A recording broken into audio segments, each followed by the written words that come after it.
যদি চলে আসে তাহলে তো আর ওকে ফেরানোটা ঠিক দেখাবে না। মায়ের উপর কখনোই কথা বলে না দোলন। আজ তবু অনেকগুলো কথা বলে ফেলেছে, শরীরটা সঙ্গ দিচ্ছে না। পাহাড় প্রমাণ অভিমান যার প্রতি সেই তুহিন নিরুত্তাপ। ভেতর থেকে ঠেলে কান্না বেরোতে চায়, সামলে নেয় দোলন। বাবা অসুস্থ, মায়েরও বয়স হচ্ছে।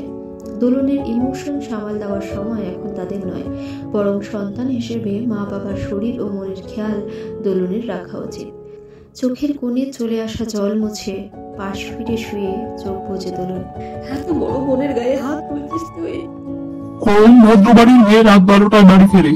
ওর জন্য পাড়ার বন্ধুরা আমাকে টিজ করে।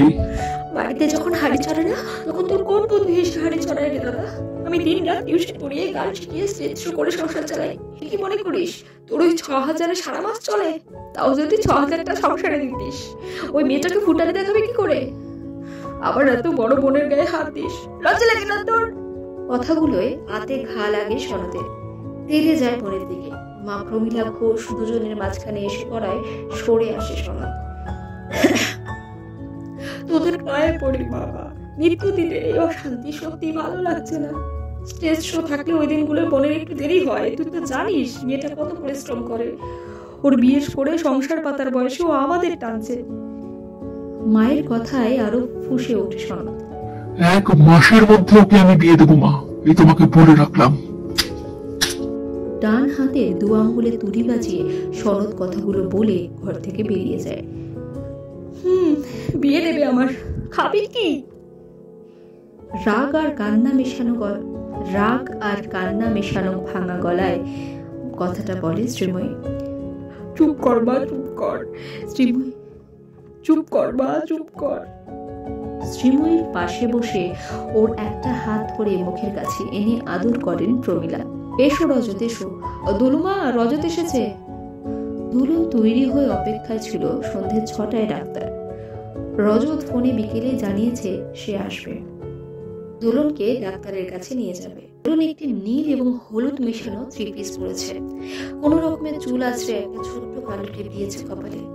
সকাল থেকে 2 বার জ্বরটা ঘুরে এসেছে। সারাদিন তেমন কিছু খায়নি।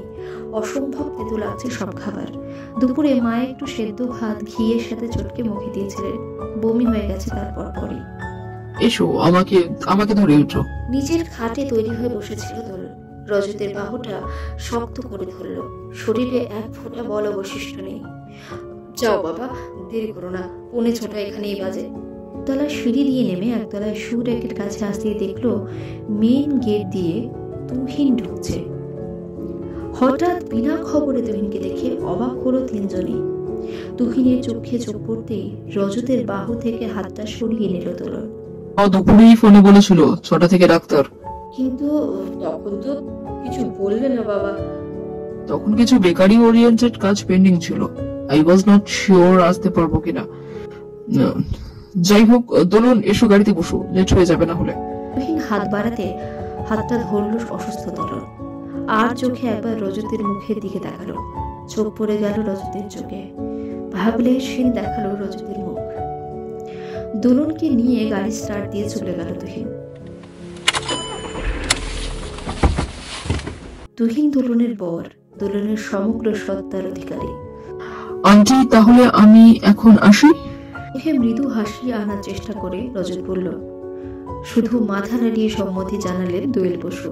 মুখে কোনো কথা এলো না ভদ্রমহিলার। এখানে আমার সাবস্টিটিউট পেয়ে গেছে তাহলে? এর কথাটা সূচের মতো গায়ে ফোটে দোলনের। রজত তোমার সাবস্টিটিউট? হ্যাঁ, দেখে তো তাই মনে হলো, যেভাবে ওর হাত ধরে। মাথা ঘুরছে তুহিন, আমি না কাউকে ধরে হাঁটতে পারছি না। অদ্ভুত ভাবে হাসতে শুরু করে তুহিন। দোলনের বমি আসছে, গা গুলোচ্ছে আবার।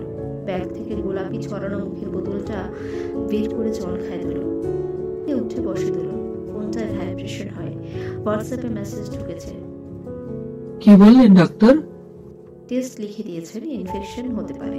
আমাকে প্রয়োজন হলে ডেকে নিও। টাইপ করে ফোনটা ফের ব্যাগে রেখে দিল। কে? রজত? একটু বেশিই খেয়াল রাখে তোমার। রজত আমার খেয়াল রাখে, আর কেউ রাখুক বা না রাখুক। ভাই এবার কাঠিন্য আনে দোলন। আগামী পর্বগুলির জন্য চোখ রাখুন আমাদের চ্যানেলে। লাইক অ্যান্ড সাবস্ক্রাইব করতে ভুলবেন না। দ্য সলুইস্ট যে গল্প বলে।